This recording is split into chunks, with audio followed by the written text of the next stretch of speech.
आपने बहुत सारी एजुकेशन दी, आपने हर सब्जेक्ट पे बोलते हैं आप लोग, ये बहुत यूनिक चीज़ है, हर पहलू को आप छूते हैं जो इस इंडस्ट्री में ज़रूरी है। अपनी थोड़ी बैकग्राउंड के बारे में हमारे व्यूवर्स को बताइए।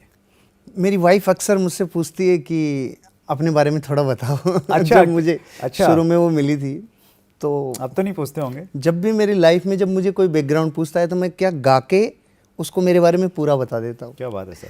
तो वाइफ अक्सर जब आप पूछती है ना आप ऐसे कैसे अलग अलग से कैसे हो, तो मैं उसको ये कहता हूँ, देसी देसी ना बोल्या कर छोरी रे, क्या बात है।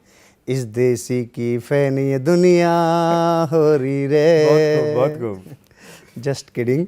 बाकी मैं गांव का एक साधारण सा लड़का हूँ, मिडिल क्लास परिवार में जन्म हुआ मेरा। मेरे मदर फादर की शादी हुई और शादी के 11 साल तक उनके घर में कोई संतान नहीं हुई। अच्छा। तो भारत में जब किसी जोड़े के यहाँ संतान नहीं होती तो वो पंडित जी के पास जरूर जाते हैं। 2 साल के बाद ही जाना शुरू कर देते हैं। हाँ, तो जब 11 साल हो गई और गए वो उनके पास, जाके पंडित जी से पूछा, पंडित जी संतान नहीं हो रही, तो 2-3 दिन तक स्टडी किया और स्टडी करने के बाद पंडित जी ने जो बोला, मतलब मैं आत्म प्रशंसा नहीं कर रहा हूँ, और अब होवे तो होवे, क्योंकि मेरे अलावा बताएगा कौन ये बात। तो पंडित जी ने बोला महापुरुषों को आने में टाइम लगता है थोड़ा। अच्छा, वंडरफुल वंडरफुल। अच्छा। तो ये बात मेरे को कई सालों तक पापा जी और मम्मी कहते रहे। मैंने कहा महापुरुष जैसा तो मुझे कहीं भी आसपास में नहीं पता, अगर आपको पंडित जी ने बेवकूफ़ बनाया। अच्छा। अरे नहीं बेटा, तेरे दादाजी भी बोलते थे। अच्छा। तो भाग्य की रेखा लेके आया ये वो। मैंने कहा नहीं, मेरे को कहीं नहीं लगता। 1980 को मेरा जन्म हुआ। राइट। जयपुर से 18 किलोमीटर दूर एक मेरा छोटा सा गाँव है। अच्छा। वहीं पला बड़ा। 3-4 साल का हुआ तब तक घर से 1 किलोमीटर दूरी पे तालाब था, तो तालाब में नहाना चालू कर दिया था। अच्छा। तो जीवन का 3 साल की उम्र हुई, 3 साल की उम्र हुई होगी। तो बच्चों के साथ खेलने जाते थे। और गांव में जो जीवन में सबसे पहला यूँ कहूँ चेतावनी जो मिली वो पानी से मिली। अच्छा, कैसे? तो 5 साल की उम्र थी और पानी में कूदना चालू किया।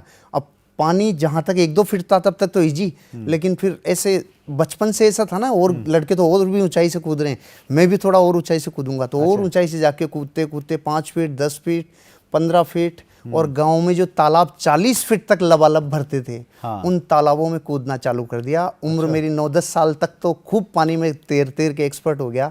लेकिन वो स्विमिंग पूल नहीं थे, वो उधर भैंसें नहाती थी, इधर हम नहाते थे। और लाइफ को बिंदास जिया और तैरने में फिर मास्टरी हो गई। अच्छा। और उस तैरने में मास्टरी से जीवन में कॉन्फिडेंस बढ़ा, यार ये अपन कर सकते हैं। क्योंकि जैसे तैरने में मास्टर हुआ तो ऐसे लगा आस पड़ोस में कि यार बहुत लोगों से अलग हैं अपन, बहुत लोगों से अलग। तो तैरने में जितनी जंपिंग करनी होती है वो, और ये सारा मास्टरी हो गई। इस बीच ये भी बहुत सारी घटनाएं हुई कि पिताजी ने कई बार मेरे को, क्योंकि अब हर पिता को डर लगता है, मेरे को वहीं से सीधा निकाल के और चड्डी में मेरी तशरीफ को जो लाल किया। अच्छा। तशरीफ तो समझते ना आप, नॉर्मली कहते हैं लोग तशरीफ रखिए, बस वहीं तो तक रखिए आप। वो जिसको रखा जाता है ना, वहीं पे मेरी अच्छी तरह से आई। बहुत बाद में गुरुजी बताते थे मुझे कि जिसको बचपन से माँ की बातें और पिताजी की लातें मिलती है वो जीवन में बड़ा जरूर बनता है। तो मुझे भरपूर मात्रा में मिली।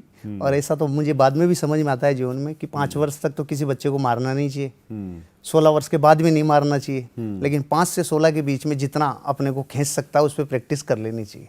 तो अपना तो मन हल्का हो जाता है और वो जीवन में अपनी लाइफ में भटकता नहीं। हमारे शास्त्रों में भी इसके बारे में लिखा है सर कि 5 वर्षाणि लाडयेत, 10 वर्षाणि ताड़येत, क्या बात, प्राप्ते तु षोडशम वर्षे पुत्र मित्रवत आचरेत। क्या बात है। यानी पहले साल आप लाड प्यार करो 5 साल तक, उसके 10 साल के बाद में आप उसको मतलब डांटो भी, उसको मतलब जो भी आप डिसिप्लिन में रखो। और जब बच्चा आपका 16वें साल में प्रवेश कर जाता है फिर आपका पुत्र नहीं रहता, वो मित्र हो जाता है। वैसा आचरण आपका होना चाहिए। बोलो, आपने मेरी बात को शास्त्रों से बिल्कुल नहीं पुष्टि कर दी उस बात आप महापुरुष हैं। अरे सर मैंने मजाक किया था। नहीं, वो फैक्ट है सर। नहीं, वो फैक्ट है जनसा। बस वहाँ से जीवन में चैलेंज लेना सीखा पानी से। 9 साल की उम्र हुई तब तक क्रिकेट में चैलेंज लेना चालू कर दिया। अच्छा। और जो क्रिकेट खेला आसपास के एरिया में, मेरे गांव में, मेरे आसपास के एरिया में जितना क्रिकेट हुआ करता था उन सब की ट्रॉफीज जीतना। क्या बात है सर। 19 से ज़्यादा सेंचुरीज बना देना, सुपर। मैं क्रिकेट का अच्छा प्लेयर रहा ये हूँ। भी कला है आप में। हाँ, क्रिकेट का इतना पैशन रहा था मेरे में, पागलपन था, जुनून था मेरा। सुबह से लेके रात जब तक नहीं होती थी तब तक खाना वहीं जाता था। अच्छा। और गांव में आसपास की सारी ट्रॉफीज करना, 3-4 बड़े सीमेंटेड पिच बनवाना, और लाइफ को मतलब एक तरीके से चैलेंजिंग लेना, और बहुत क्रिकेट ने सिखाया। अच्छा। फिर इतने में बाइक का शौक लग गया। मेरे पिताजी वेटरनरी डॉक्टर हैं, तो अक्सर मैं लाइफ में मेरे को जैसे ही किसी चीज़ को, मेरी लाइफ में मैंने एक चीज़ देखी, मैंने नोट किया कि मेरी ऑब्जर्वेशन पावर जो थी वो बहुत अच्छी थी। अच्छा। मैं जो चीज़ देखता था उसको कोशिश करता था वैसे के वैसे करूं। तो तालाब में बच्चों को नहाते हुए देखा तो तुरंत कर लिया। हाँ। उसके बाद में किसी न किसी आदमी को क्रिकेट खेलते हुए देखा तो तुरंत कर लिया। अच्छा। जो देखता था, सेंसेस इतनी एक्टिव थी बचपन से, ये आज पता चल रहा है, पहले पता नहीं थी कि ये किस साइंस पे मैं आगे बढ़ रहा हूँ। ये जो डेस्टिनी को मंजूर था, जो नियति को मंजूर था। और वही चीज़ मैंने देखा जब मैं स्कूल गया गांव से निकल कर लगभग 15 किलोमीटर दूर पे, तो मैं मिनी बस के केबिन में बैठता था।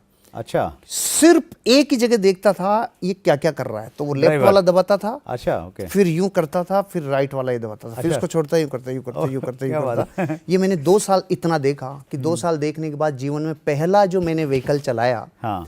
मेरे ताऊजी की एक गाड़ी हुआ करती थी, मेटाडोर, लंबी वाली, जिसपे डॉन मूवी में अमिताभ बच्चन को किडनैप करते थे, वो वाली। तो वो मेरे ताऊजी की एक स्कूल बस थी, वो मेरे यहाँ खड़ी थी। अच्छा। मैंने लाइफ की पहली गाड़ी वही चलाई, सब दोस्तों को और सबको बिठा लिया, 13-14 किलोमीटर ले गया, 13-14 किलोमीटर ले आया, क्योंकि वो 2 साल तक ऑब्जर्व इतना गहरे से किया था, सेंसेज इतनी एक्टिव थी कि वो मैंने बिना किसी ड्राइवर के साथ रह के मैंने वो चलाई। पहली बार में चला दी? पहली बार लाइफ का पहला व्हीकल मैंने वो मेटाडोर ही चलाई, लंबी वाली। ठोका ठाका नहीं किसी को? नहीं नहीं। अच्छा। नहीं, भगवान की दया से टचवुड आज तक मैंने लगभग 3 लाख किलोमीटर तो मोटरसाइकिल चला दी। अच्छा।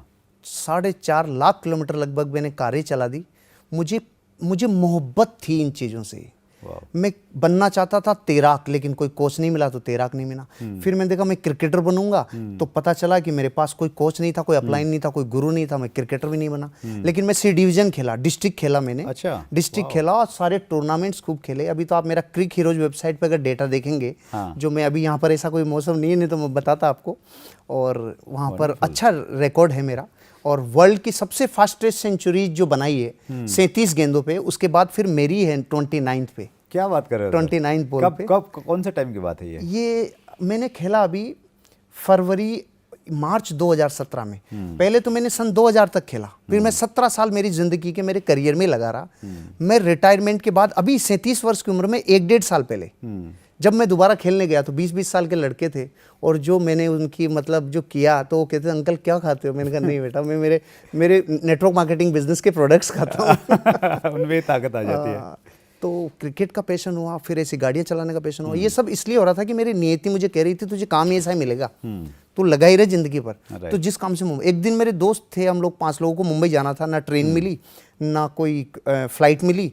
हमने इनोवा उठाई, तो सबने कहा यार 1200 किलोमीटर है जयपुर से मुंबई। हाँ, तो कि चलो थोड़ा थोड़ा कर लेंगे। मैंने कहा हाँ मैं शुरू करता हूँ, फिर देखते हैं कर लेंगे अपन। अच्छा। तो सुबह 6 बजे रवाना हुए, रात को 9 बजे मैंने जाके जगाया, मुंबई आ गया अकेले। मेरे को पैशन है, मतलब आनंद आता है मेरे को। Wonderful sir, wonderful. नॉर्मली हम लोग जैसे 2 भी हो गए ना हम लोग, तो फिर मैं ड्राइवर को कह देता हूँ यहीं रहो, हम जाके आते हैं। डायरेक्ट सेलिंग इंडस्ट्री में मैं देखता हूँ सर, जो भी हमारे गेस्ट होते हैं, तो हमारी बहुत सारी चीज़ें मिलती हैं आपस में। जैसे स्पोर्ट्स की आपने बातचीत की, मेरा अपना ये मानना है कि स्पोर्ट्स, किसी न किसी एक स्पोर्ट्स से हमारा एक्टिव जुड़ाव रहना चाहिए, एक्टिव इन्वॉल्वेशन रहनी चाहिए। ये मैंने ऐसे ही सुना, कोई एक पॉलिटिशियन थे, वो बोल रहे थे, तो उसी दिन मैंने बैडमिंटन खेलना शुरू किया सर। ओके। और आज मेरा जो सबसे बड़ा पैशन है वो बैडमिंटन है। मैं कहीं भी जाता हूँ, फ़्लाइट की टिकट बुक करता हूँ, तो ये सोच के करता हूँ कि 8 बजे मैंने बैडमिंटन कोर्ट हॉल में मैं कैसे पहुँच सकता हूँ। और कई बार ऐसा होता है, मैं एयरपोर्ट पे उतरता हूँ और सीधा बैडमिंटन कोर्ट पहुँचता हूँ, कोई किट वहाँ पे देके चला जाता है, और मैं क्रिकेट मतलब बैडमिंटन खेल के फिर मैं घर पहुँचता हूँ। और मेरा ये मानना है कि जो हमारे व्यूअर्स हैं वो भी किसी न किसी एक मैच को देखिए मत, आप उसमें एक्टिव पार्टिसिपेशन कीजिए। और जैसा आप बता रहे हैं, उससे जो कॉन्फिडेंस आता है, जो आपको ना एक स्ट्रगल करने की एक इच्छा पैदा होती है, हार नहीं मानने का जो जज्बा पैदा होता है, तो मुझे लग रहा है कि उसका काफ़ी बड़ा योगदान है आपको यहाँ तक लाने में। सच में बहुत शुरू से बचपन में ही ऐसे टास्क मिल गए लाइफ की, चाहे वो खेल मिले हो, अब जैसे मैं पढ़ने जब गया तो टीचर्स ने अभी मेरे पिछले वीडियो में भी मैंने ये बात बताई कि मैं पढ़ाई में डमरू था। डमरू principles normally Robert T Kiyosaki बताते हैं, अमीर अमीर होता जा रहा है, गरीब गरीब होता जा रहा है, लेकिन मिडिल क्लास सिकुड़ता जा रहा है। इसी प्रिंसिपल को मैंने पढ़ाई पे लागू किया। फर्स्ट डिवीजन और फर्स्ट डिवीजन आता जा रहा है, फेलियर और फेलियर होता जा रहा है, लेकिन बेचारा सेकंड डिवीजन सिकुड़ता जा रहा है। तो मैं ना फर्स्ट डिवीजन आया कभी, ना थर्ड डिवीजन आया। अच्छा, डमरू था पढ़ाई में। लेकिन मेरे टीचर्स ने एक चीज नोट की कि इस बच्चे में कुछ कला है। तो मैं जब 9 साल का था और चौथी 5वीं क्लास में था, तो मेरे को सबसे पहले उन्होंने एक नाटक के लिए मेरे को वो कर दिया, नियुक्त कर दिया कि आप ये सीरियल में पार्टिसिपेट करो, तो ये रोल करो। तो मेरे को रोल दिया उन्होंने छोगा का। अच्छा, छोगा मतलब एक ग्वाला था जो गाय भैंस चराता था। तो मेरी माँ उसमें मेरे को बोलती थी छोगा, तो मैं बोलता था हम तो सोगा। अच्छा, ओके, कि बेटा नहा ले। हाँ। मैंने कहा माँ जिस पे रोज गाय वैसे पेशाब करती है उस पे उसको नहाने की जरूरत क्या है। अच्छा, तो उस पे मुझे उस जमाने में 89 में 1100 रुपए की इनाम मिली। अच्छा, क्या बात, जो गांव वालों ने किया। फिर उसके बाद एक अंग्रेज का रोल मिला। उसके बाद फिर मुझे उन्होंने कहा कि ले तू गाने भी लग जा। फिर उसके बाद देशभक्ति गाने देने लग गए, फिर भाषण देने लग गए। तो जो लड़का पढ़ाई में बहुत ज्यादा एक्स्ट्रा ऑर्डिनरी नहीं था, मॉनिटर, हालांकि मैं एलकेजी से लेके एलएलबी तक रहा हूँ। अच्छा, एलकेजी से एलएलबी तक। वो घमंड तो मेरा बाद में टूटा जब मेरे को नॉलेज हुआ। मैं हमेशा ये समझता था मैं मॉनिटर रहा हूँ। बाद में पता चला बेटों ने इसलिए मॉनिटर बनाया था कि क्लास के शैतान लड़के को मॉनिटर बना दो तो उदम नहीं करेगा। अच्छा, बाद में पता चला कि वो इसीलिए बना दिया था। मतलब वो पढ़ाई में इंटेलिजेंट है इसलिए नहीं बनाया था। हाँ, वो मैं ही समझता था कि मैं कुछ हूँ इसलिए बनाया। पता चला शैतान बच्चों को मॉनिटर इसलिए बनाया जाता है कि शांति रहे क्लास में और कुछ वो नहीं करे। तो स्कूलिंग आपकी जयपुर की रही? स्कूलिंग जयपुर की रही। 7th क्लास तक मैं गांव में ही पढ़ाई की मैंने। और उसके बाद 8th और 9th क्लास में जयपुर में 15 किलोमीटर दूर मेरे गांव से टैगोर पब्लिक स्कूल में मैं गया। अच्छा, और 10th क्लास मैंने बीकानेर से की, जहाँ जीवन को मैंने सीखा मेरे ताऊजी के यहाँ से। 11th 12th क्लास मैंने खंडेलवाल स्कूल से की। अच्छा, मेरे पास साइंस बायोलॉजी का सब्जेक्ट था, लेकिन मैं क्रिकेट का इतना शौकीन था कि बस कैसे न कैसे पास तो हुआ। और बीएससी फर्स्ट ईयर में जो एडमिशन लिया, मेरे पिताजी का मेरे जीवन पे बहुत अमूल्य योगदान है। अच्छा। उन्होंने जीवन में मेरी हर ख्वाहिश पूरी की है। वेटरनरी डॉक्टर, जयपुर डेयरी में 30 साल सेवाएं दी। 18 घंटे उनको मैं दौड़ते हुए देखता था। 8 घंटे नौकरी करते हो, 10 घंटे खुद की प्रैक्टिस करते। तो हार्डवर्क तो मैंने जीवन में उनसे ही देख लिया था कि जीवन में मतलब मुझे ये नहीं पता था लोग रेस्ट करते हैं क्या। मैंने पापा जी को इतना हार्ड वर्क करते हुए देखा।